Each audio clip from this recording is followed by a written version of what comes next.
बिस्मिल्लाहिर्रहमानिर्रहीम। अस्सलाम वालेकुम। आज हम बात करेंगे 3 अहम इशूज़ के हवाले से। वज़ीर-ए-आज़म इमरान खान ने रात गए एक बड़ा इजलास बुलाया और अटारनी जनरल साहब को भी तलब किया हुआ था।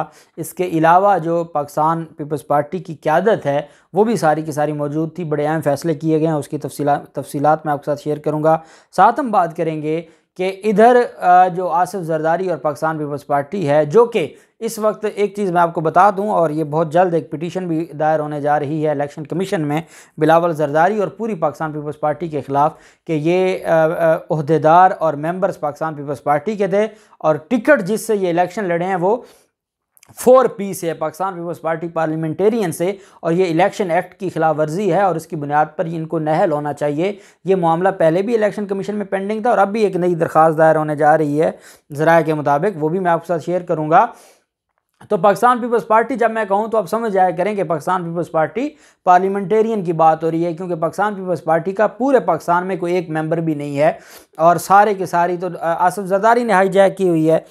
अब मामला इस तरह से है कि पाकिस्तान पीपल्स पार्टी इधर अदम एतमाद की बातें कह रही है और उधर पाकिस्तान पीपल्स पार्टी के सीनियर रहनुमा को सज़ा सुना दी है एहतसाब अदालत ने। और ये वो चीज़ है जो इमरान खान कहते हैं कि अगर आपकी अदम एतमाद नाकाम हुई तो आपने सोचा भी है कि आपके साथ होगा क्या, और वो होना शुरू हो गया। उसकी तफसील भी मैं आपके साथ शेयर करूँगा।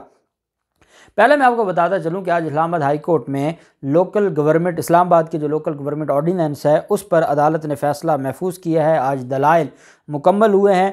असिस्टेंट अटारनी जनरल की जानिब से बल्दियाती इंतखाबात से मुतल्लिक़ वफाकी हुकूमत का जो मौक़िफ़ है और तमाम समरी अदालत में जमा करवाई गई है, जबकि अदालती हुक्म पर सेक्रेटरी दाखिला, एडिशनल सेक्रेटरी दाखिला और चीफ कमिश्नर अदालत में पेश हुए। CDA ऑफिसर्स एसोसिएशन की जानिब से बैरिस्टर एजाज़ गिलानी साहब, जबकि दीगर की जानिब से काजी आदिल अदालत में पेश हुए। चीफ कमिश्नर की जानिब से स्टेट कौंसल मुनीब अहमद, जबकि वफाक की जानिब से assistant attorney general barrister Mumtaz साहब भी अदालत में पेश हुए। असिस्टेंट अटारनी जनरल साहब ने कहा कि इलेक्शन कमीशन ने हुकूमत पर बल्दियाती इंतखाबात के लिए दबाव डाला था। बल्दियाती इंतखाबात से पहले हुकूमत की जानिब से इलेक्शन कमीशन को तरमीम से आगाह किया गया था। दौरान समाअत अदालत ने यह भी रिमार्क्स दिए कि अगर आर्डीनेंस पार्लियामेंट से मंजूर ना हुआ तो उसके तहत किए गए इंतखाबात का क्या होगा। उस आर्डीनेंस के तहत अगर इंतखाबात करवाए और अवामी नुमाइंदों का पैसा ज़ाय हो जाए तो उसका ज़िम्मेदार कौन होगा। बैरिस्टर उमर एजाज़ गिलानी साहब ने कहा कि ऑर्डीनेंस के ज़रिए कानून साजी के दरवाजे बंद करने चाहिए। असिस्टेंट अटारनी जनरल साहब ने कहा कि जब वो ऑर्डीनेंस अप्लीकेबल होगा तो उस वक्त जो भी काम होगा वो कानून के मुताबिक होगा और वो चलता रहेगा। ये नहीं होता कि ऑर्डीनेंस आया है वो 3 माह के लिए है और उन 3 माह में जो काम हुए हैं उस ऑर्डीनेंस की बदौलत तो फिर बाद में वो उनको रिलीफ मिला था तो वो आर्डीनेंस के साथ ही चला जाएगा। नहीं, जिस वक्त कानून एग्जिस्ट करता था उस वक्त जो काम होगा वो जो फॉरएवर चलेगा जब तक कि कोई नया कानून ना आ जाए। इस वजह से असिस्टेंट अटारनी जनरल साहब ने कहा कि ये कोई सवाल नहीं है और इस वजह से अदालत को इस मामले को देखना चाहिए। इस्लामाबाद हाई कोर्ट ने लोकल गवर्नमेंट ऑर्डीनेंस के ख़िलाफ़ केस पर दलाइल मुकम्मल होने के बाद फ़ैसला महफूज किया है और अब देखते हैं कि अदालत क्या फ़ैसला सुनाती है। फिर पाकिस्तान पीपल्स पार्टी के सीनियर रहनुमा खुर्शीद शाह के भाई ज़मीर शाह को करप्शन रेफरेंस में अदालत ने सज़ा सुना दी है। जो सारा दिन ये बातें करते हैं और पार्लियामेंट की बातें करते हैं और कहते हैं कि नैब को ख़त्म हो जाना चाहिए, नैब ने सिर्फ़ और सिर्फ आवाम का पैसा लूटा है, नैब ने आवाम का पैसा ज़ाय किया है, नैब के पास कोई चीज़ है नहीं, कोई सबूत नहीं है, कोई बात नहीं है, कुछ भी नहीं है और नैब जो कुछ कर रहा है वो गलत और गैर कानूनी कर रहा है।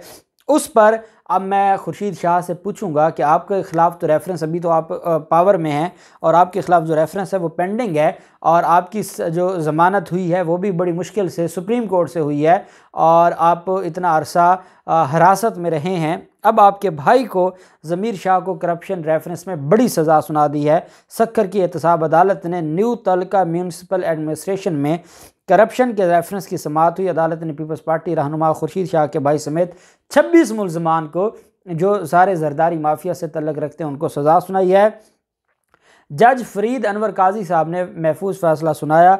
ज़मीर शाह समेत 22 मुल्ज़मान को 7 साल और 4 मुल्ज़मान को 5 साल कैद की सज़ा सुनाई है।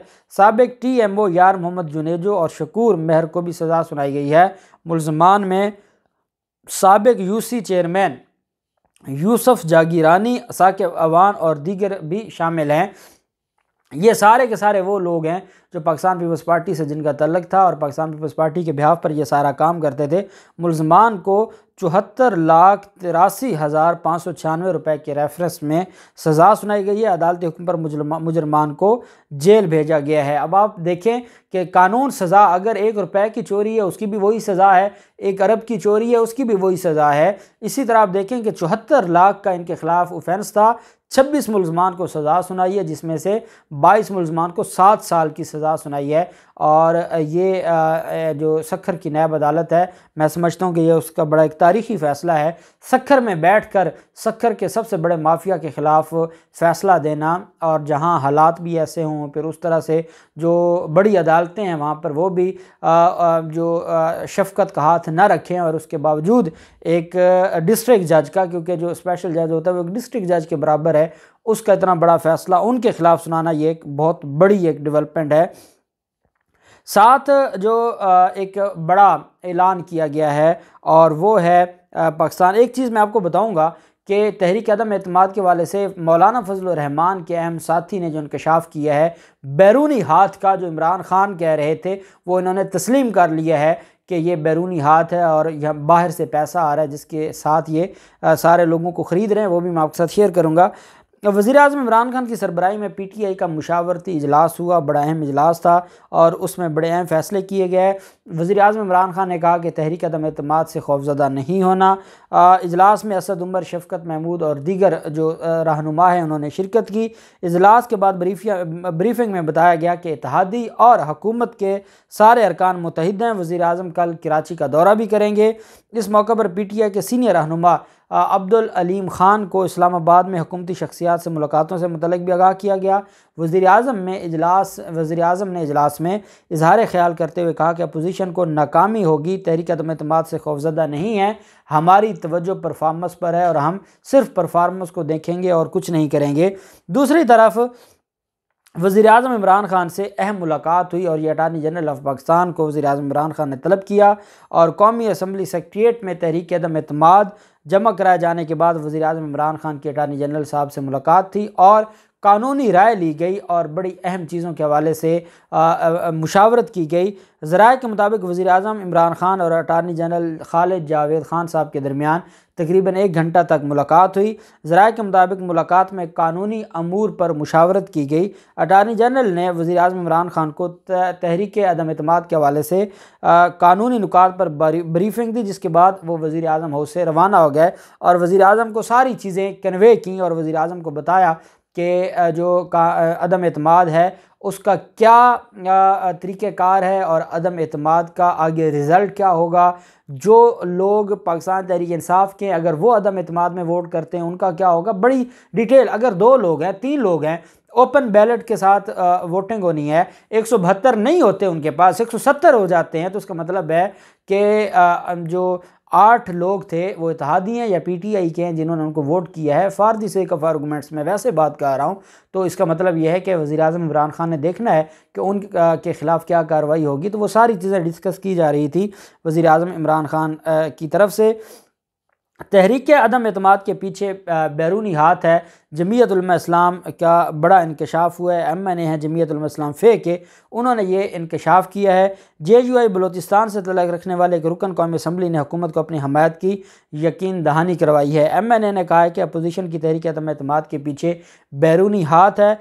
ऐसी किसी तहरीक का वो हिस्सा नहीं बन सकता जिसके पीछे बैरूनी हाथ होगा।